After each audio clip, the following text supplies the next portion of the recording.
So the title can be interpreted in many different ways, sinless and no need to judge. The message I want to kind of portray today is just kind of, as a society, we need to slow down and just get to understand others in a way that I was able to this last year. As a junior in high school, I had the opportunity to spend a day with a homeless man. He was freshly released from TEDxTacoma. We went down to get some coffee and food. As we sat over food, I felt almost an immediate bond come over us. There was this idea that he knew and felt that I wasn't judging him, that I was only there to really understand his story. We left to walk around town with no destination, no aim for where we were going to go. He showed me where he tried to sleep, where he tried to get food, where he would eat occasionally, and the worst of all, where he found his close friend dead one morning. We talked of history and change, and he honestly changed my life. 3 years at the University of Puget Sound, I sat in the classroom. I raced from one test to the next test, trying to get the good grade and get the diploma. And you know, just nothing was really fulfilling enough like it used to be. And I was fortunate enough to have Professor Michelle Jones as a teacher my senior year at the beginning. And this isn't a recommendation for her of the feat she's done at the university, but I just think it's very important to understand when people are their best self in the classroom or any profession, that they can truly touch people in their lives. Since that class, I decided to kind of just pursue the idea of passion within my own life. The passion in the classroom, the passion with relationships with friends and family, and just the passion of being open. So I went for that, and at the beginning of this semester, I started working in the area of homelessness in Tacoma. I attended a few meetings, which for me kind of ran long, and nothing really seemed to get done like most meetings do. So I decided to take a little bit different approach and hit the streets for some answers and some issues like I did in high school to see if I could get that passion back. Through my experience through there was the reason I created this talk.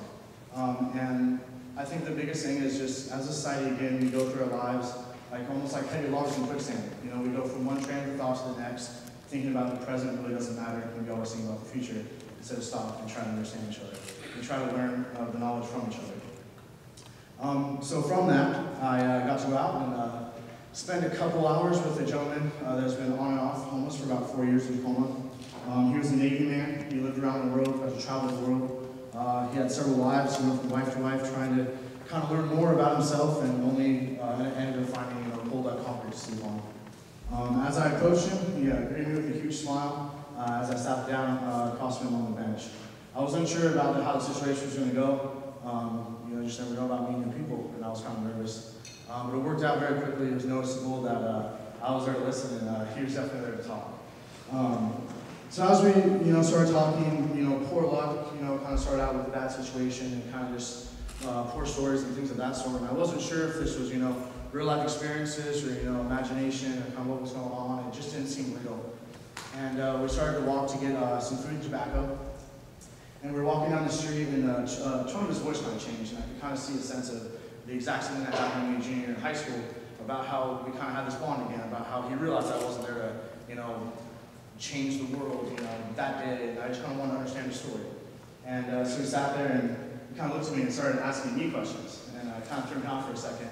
So as a college student, I started to sort of rattle off my credentials, and he kind of actually interrupted me and smiled and said, "No, why are you sitting here? Why did you come to talk to me on the bench today? Like, why me? Why on this day?" And it kind of threw me off, and then I kind of pondered for a second, and I just kind of simple answer. I looked at him and I said, "I want to hear your story."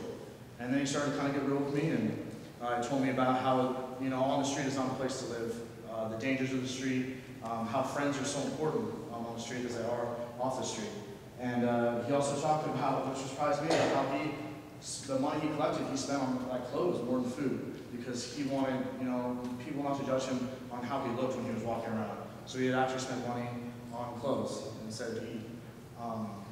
It was a time to come to the grad rescue mission, and they have to have a check-in time if they were going to be able to sleep there. They really wanted to get that back. It was pretty cold. And so we shook hands and said, "Sir, it's nice to meet you. Thank you for your time." He said, "No, the name's Dan. There's no need for sir around here." I kind of looked at him and told him, where I grew up, it's a sign of respect and acceptance. I really respect you. I appreciate your time. And he smiled from ear to ear, and I could tell, really meant a lot to him. He said, "You just don't hear that much around here. People look at us differently." And as he walked away, I kind of thought about that and the aspect of, the way I was raised, yes sir, no ma'am, kind of aspect, like he doesn't hear that anymore. You know, he's judged just on the way he looks and the way he lives. And I'm not here to tell you guys, you know, do you even give money to homeless people or, you know, homeless community, like once you leave this area, or feel guilty because you have a warm bed to sleep at night. You know, those acts and those feelings are going to come and go.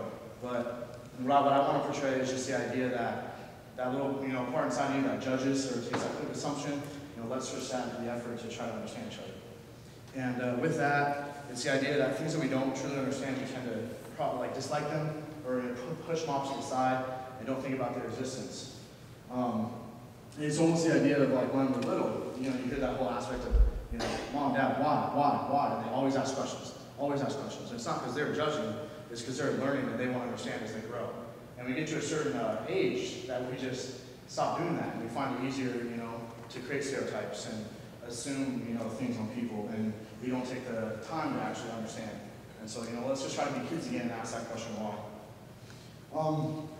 I guess it's the idea of instead of judging between, you know, race, religion, gender, disabilities, economic factors, just to try to understand. It's the idea, if you think about it, like 90 years ago, women fought for the right to vote. 46 years ago, the Civil Rights Act was passed into legislation. There's still discrimination in the gay and lesbian community, and now society has created a gap between people with possession and people with only clothes on their back. I like to think of it as the area, like, as a nation, we've made good strides in equality, but not because of our government, because of ordinary people have stood out in extraordinary ways. And that's why I got Mr. John Lennon up here. In his song in Imagine, his last two stanzas end with, imagine no possessions, I wonder if you can. No need for greed or hunger, the brotherhood of man. Imagine all the people sharing all the world. You may say I'm a dreamer, but I'm not the only one. I hope someday you'll join us, and the world will live as one. I actually saw this poster in my girlfriend's room, and I was actually writing this, this talk, and it really inspired me. And I thought a lot about it because the word goal is defined the end toward which effort is directed. So like Lennon, I'm obviously up here, I'm a dreamer, but I see it a little differently as we are kind of all ready together. There's no, you know, side of me and you and them and us. It's more of a we. And we truly need to make a goal in the future to be a better person tomorrow and the next day, to just sit and listen, because there's really no reason to judge it.